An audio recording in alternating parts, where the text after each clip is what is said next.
Family doctor YouTube channel එකෙන් කතා කරන්න යන්නේ තවත් වැදගත් මාතෘකාවක් වන නිින්ද නොයෑම හෙවත් ඉන්සොම්නියා කියන තත්ත්වය පිළිබඳව. ඉතින් මේක කතා කිරීමට පෙර ඔය කට්ටිය තාමත් මේ channel එක subscribe කර නැත්නම් subscribe කරන්න, bell icon එක click කරන්න.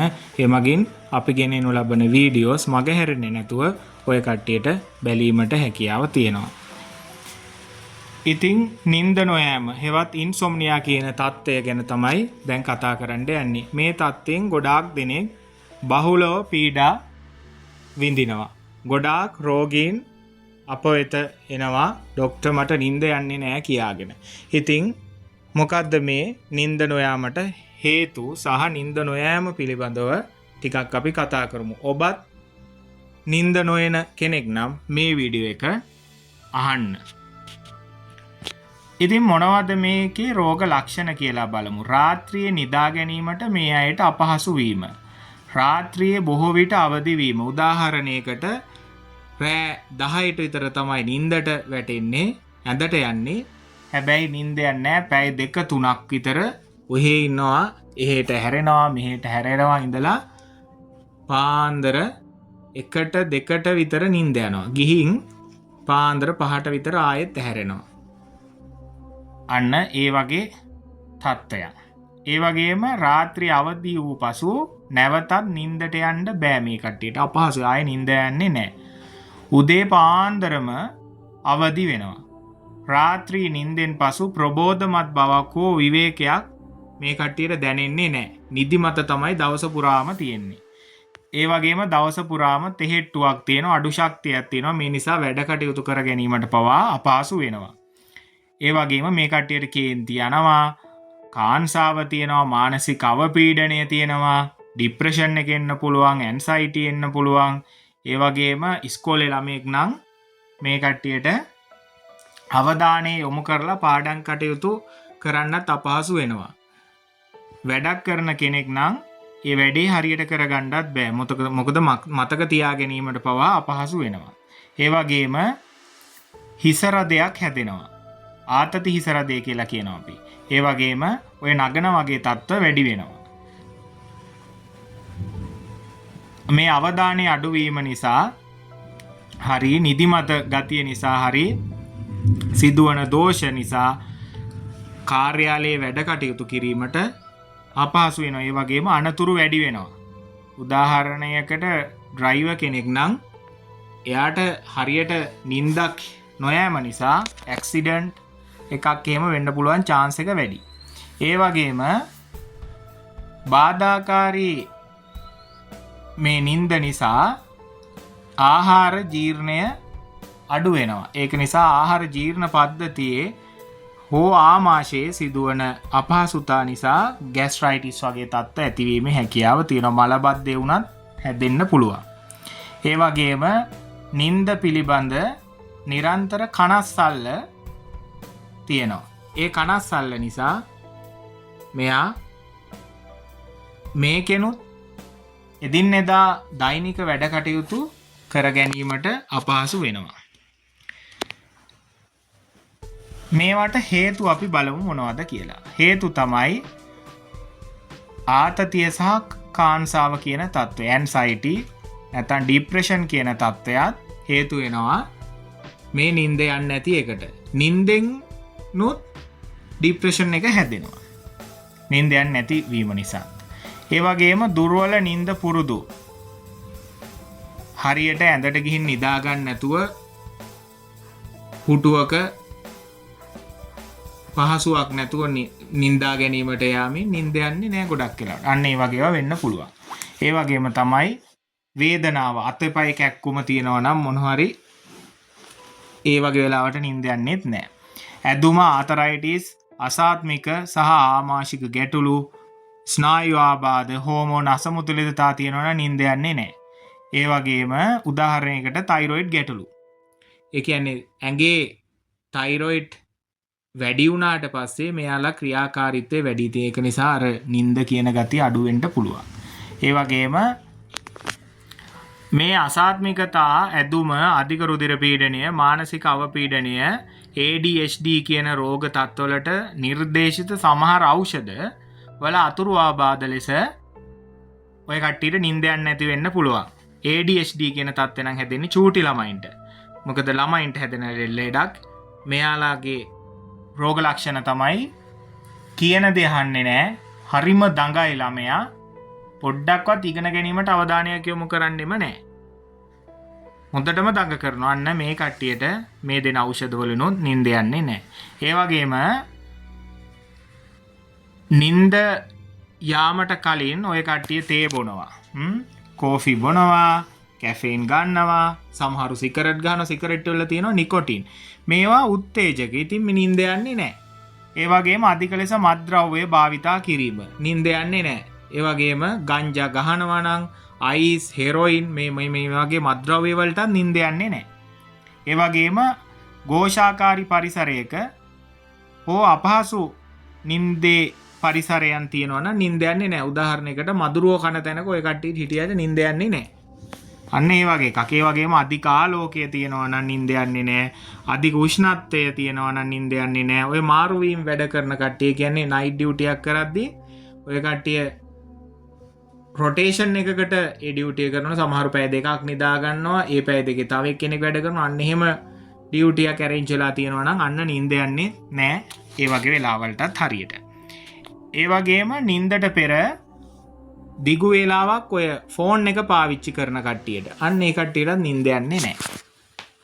ඒ වගේම සමහරු මේක නිින්දට යාමට පෙර ටීවී බලනවා. අන්න එතකොට නිින්ද යන්නේ නැහැ. අනික තමයි වැඩිහිටියන් තුල නිින්ද නොයෑම බහුලව දක්නට ලැබෙනවා. ඒක අර සමහර පුද්ගලයන්ට ජානමය වශයෙන් නිින්ද නොයෑමට හේතු තියෙනවා.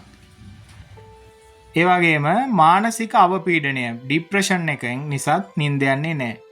දිවිද්‍රව අක්‍රමිකතාවය බයිපෝලර් ඇෆෙක්ටිව් ඩිසෝඩර්ස් කියලා කියනවා අපි මේවට.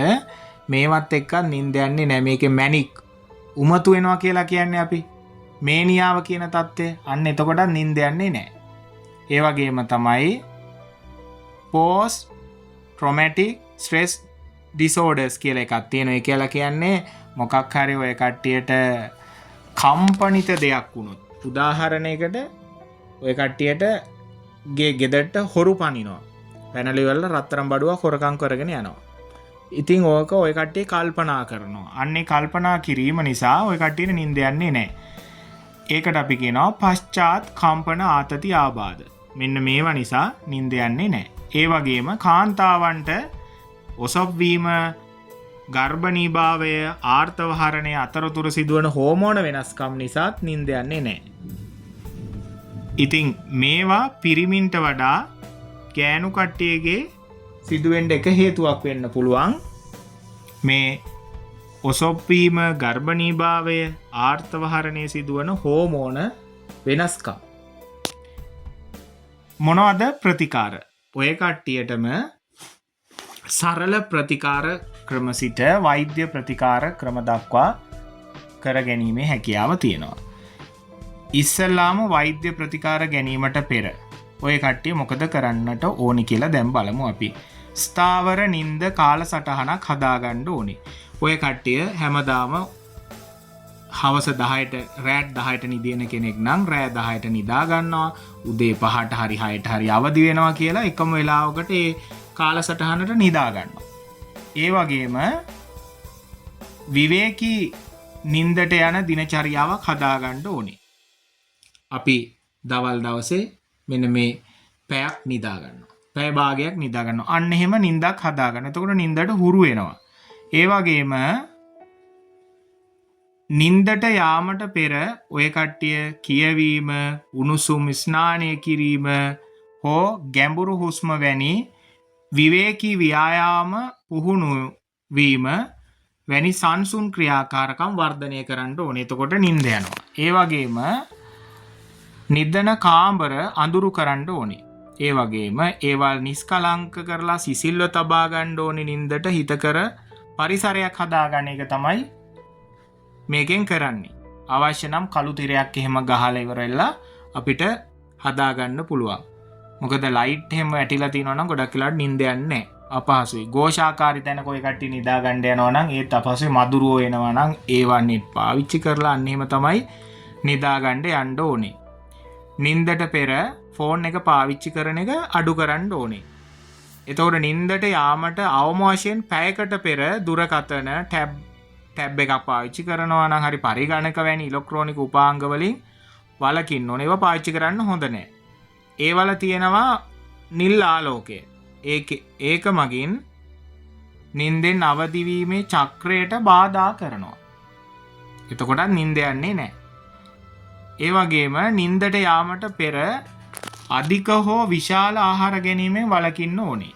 එසේම කැෆේන් සහ මද්යසාර ගැනීමෙන් වැළකින්න ඕනේ. අර මං කලින් කිව්වා වගේ ගංජා ගහනවා නම්, අයිස් ගන්නවා නම්, හෙරොයින් ගන්නවා නම් අන්න ඒවා අයින් කරන්න ඕනේ. ඒවට නිින්ද යන්නේ නැහැ. ඒ වගේම නිතිපතා ශාරීරික ක්‍රියාකාරකම් කිරීමෙන් වඩා හොඳ නිින්දක් ලබා ගත හැකියි. හැබැයි නිින්දට කලින් ව්‍යායාම කරන්න යන්න එපා. එතකොට නිින්ද යන්නේ නැහැ. ඒ වගේම කියන්නේ නිින්දට ආසන්නයි. මනස සංසුන් කිරීමට සහ කාංසාව අඩු කිරීමට භාවනා, යෝග වගේවා කරන්න පුළුවන් අපිට. ඒ වගේම ඖෂධීය පිළියම් සලකා බලන්න පුළුවන්. ඔය මොකටවත් හරියන්නේ නැත්තම්.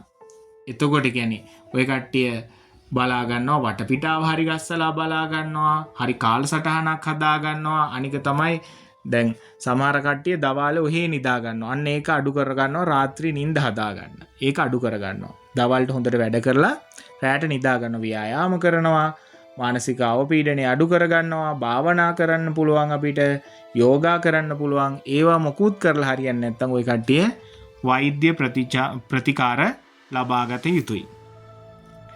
ඉතින් අපි බලමු නිින්ද නොයෑම නිසා සිදුවේ හැකි අතුරු ආබාධ මොනවද කියලා. දිවා කාලයේ තෙහෙට්ටුව සහ නිදිමත ගතිය ඇති වෙනවා. හරියට වැඩක් කරගන්න බෑ. ඒ වගේම මානසික අවපීඩනය, කාංසාව, ආබාධ සහ මනෝභාවයේ කැළඹීම් වෙන්න පුළුවන්. මේ කටේට කේන්ති යනවා, ડિප්‍රෙෂන් කියන තත්ත්ව ඇති වෙනවා. මානසික සෞඛ්‍යයේ වර්ධනය අඩු වෙනවා. රයිට්? ඒ අඩු වීම නිසා ඔය ඉගෙනීමේ කටයුතු මතකයන් අඩු වෙනවා, අවධානය යොමු කරගන්න බෑ. ප්‍රතිශක්තිකරණ පද්ධතිය පවා දුර්වල වෙලා රෝගත් වැළඳෙනවා. ඒ වගේම නිදන්ගත සෞඛ්‍ය තත්ත්වයන් ඇතිවීම අවදානම් වැඩි වෙනවා. උදාහරණයකට වෙන්න පුළුවන් නිින්ද නොයෑම නිසා හෘද රෝග ඇති වෙන්න ඉඩකඩ තියෙනවා. ඒ වගේම අධිරුධිර පීඩනය, දියවැඩියාව, තරබාරුකම සහ ඇතම් පිළිකා වැනි නිදන්ගත සෞඛ්‍ය ගැටලු ඇතිවීමේ අවදානම වැඩි වීමටද හේතු වෙනවා. ඒ වගේම ජීවන තත්ත්වය දුර්වල වෙලා යනවා. ඵලදායීතාවයෙන් වැඩ කරගන්නට බෑ. අධික කෝපය, මත්ද්‍රව්‍ය ලෙස භාවිතය, දිවා කාලයේ දුර්වලතා සහ අනතුරු වෙන්න පුළුවන්. අනතුරු ඇතිවීමේ අවදානම වැඩි වෙන්න පුළුවන්. අනික තමයි නිින්ද නොයෑම නිසා පවතින සෞඛ්‍ය තත්ත්වයන් උග්‍ර වෙන්න පුළුවන්. දැන් උදාහරණයකට අධික රුධිර පීඩනය තියෙන කෙනෙකුට නිින්ද යන්නේ නැති නිසා අධික රුධිර පීඩනය වැඩි වෙනවා. දැන් මීමැස් මොරේ තියෙන කෙනෙකුට නිින්ද නොයෑම නිසා මීමැස් මොරේ කියන තත්ත්වය වැඩි වීමේ හැකියාව තියෙනවා. ඒ වගේම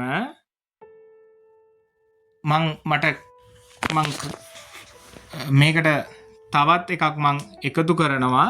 ඔය කට්ටියට නිින්ද යන්නේ නැත්තම් තව හේතුවක් තියෙනවා. ඇඟේ තරබාරුත්වය නිසා නිින්ද යන්නේ නැහැ. සමහර කට්ටියට obstructive sleep apnea කියලා එකක් තියෙනවා. අන්න ඒකට නිින්ද යන්නේ නැහැ. ඒ කියන්නේ මහතයි, බෙල්ල කොටයි, අන්න ඒ වගේ කට්ටියට නිින්ද යන්නේ නැති එකක් තියෙනවා. ඉතින් ඔබත් මේ තත්ත්වයෙන් පීඩා විඳින කෙනෙක් නම් මං කියපු ක්‍රමවේද අනුගමනය කර ඔබත් මේ සඳහා